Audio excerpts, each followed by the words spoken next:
Vishwa Shanti Darshan, a channel which focuses on peace, harmony, spirituality and science. This channel is the need of the hour and is inspired by the vision of Vishwadharmi, Professor Dr. Vishwanath Karat sir.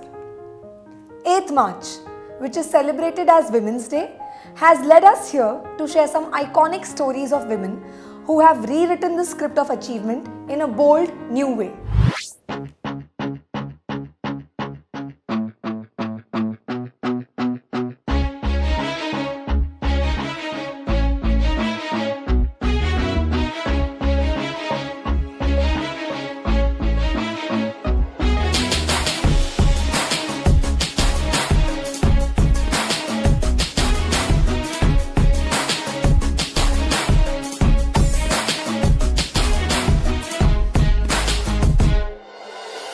This day serves as a reminder of the strides we have made towards gender equality and for continuing the pursuit of a more inclusive society, a more inclusive world.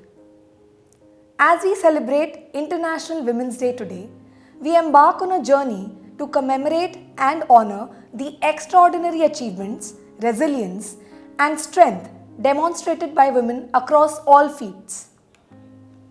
It's time to recognize the ongoing efforts of women who are breaking barriers, creating benchmarks, and challenging norms to inspire positive change in the recent times.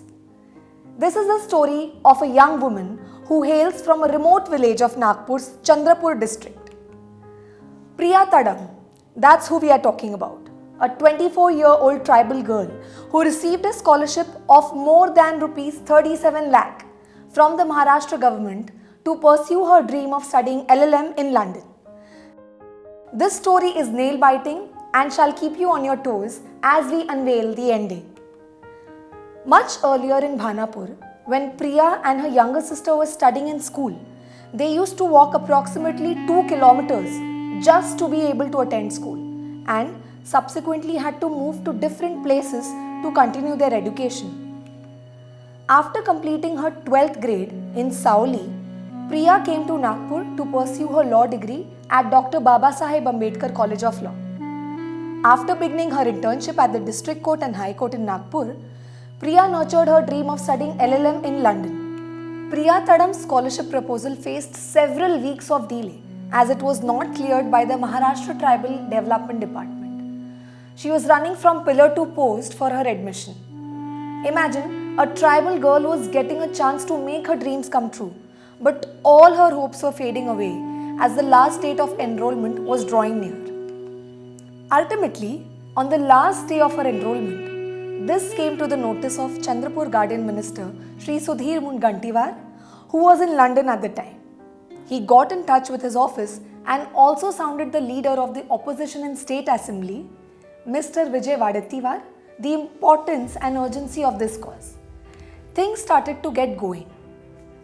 The CM, Mr. Eknath Shinde, immediately issued directives and ensured that Priya got all the help she needed. This turned all the tables for Priya as her sanction letter of scholarship for Rs 37.61 lakh was issued on the same day. That's how, with assistance from her family, peers and government authorities, Priya secured admission to the prestigious Queen Mary University of London. Let's move further ahead. An aeronautical engineer, Sirisha Bandla, became the second Indian-born woman to go to space. This Andhra native was amongst the 6 passengers on the Virgin Galactic Unity 22 spaceflight, which is a suborbital spaceflight. This was actually the world's first fully crewed suborbital test flight. After Kalpana Chawla, Sirisha Bandla is the second Indian woman and the 4th person of Indian descent to go into space. Her accomplishments have also joined the ranks of legendary names such as Rakesh Sharma and Sunita Williams. Next woman of substance is Gitanjali Shri. She is an Indian Hindi language novelist and short story writer. Based in New Delhi, she is the author of several short stories and novels.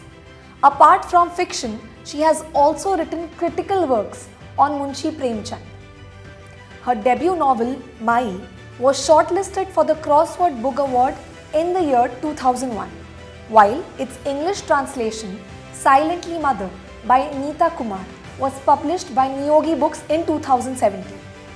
In the year 2022, her novel Ret Samadhi, which was originally published in the year 2018 and which was translated into English as Tomb of Sand by Daisy Rockwell, this won the International Booker Prize for her, an internationally renowned literary award which is hosted in the UK. Moving on to our next big story, which talks about Leena Nair. She joined the ranks of executives like Sundar Pichai and Satya Nadella in becoming the first few Indian origin business leaders of top global companies. She became the CEO of French luxury fashion house Chanel, thus becoming the brand's first female CEO. Prior to this, she was the first female and the youngest ever Chief Human Resource Officer of Unilever. She has bagged several awards in recognition of her work and global presence. It is said that it is easier to climb on the top, but difficult to stay there. But climbing 5 mountain peaks is not everyone's cup of tea. I am talking about Priyanka Mohite, who became the first Indian woman to climb 5 peaks above 8,000 meters. This mountaineer has scaled the summits of Mountain Kanchenjunga, Mountain Lhotse, Mountain Makalu, Mountain Annapurna and also Mount Everest. These were highlights on some really amazing achievements by women across the board. But the icing on the cake still remains. I am sure our viewers must have heard this story, which has a really long shelf life. I am bringing it once again for the benefit of those who have missed out on it. In a world that often moves at lightning speed, there's a timeless bond that continues to shape lives and stories.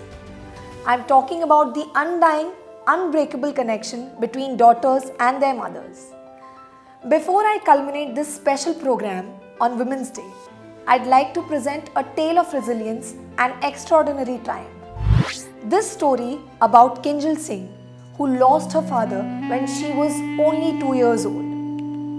Her father, Deputy Superintendent of Police, late KP Singh, was killed by his colleagues in a fake encounter almost 40 years ago in Uttar Pradesh. Despite losing her father and having to commute for court hearings in Delhi, Kinjal studied diligently and made it to Delhi's prestigious college, Lady Shri Ram. Soon after this, another tragedy arose when her mother was diagnosed with cancer. I would like you to hear the rest of the story from Kinjal Singh, who was invited by Doordarshan in an award function.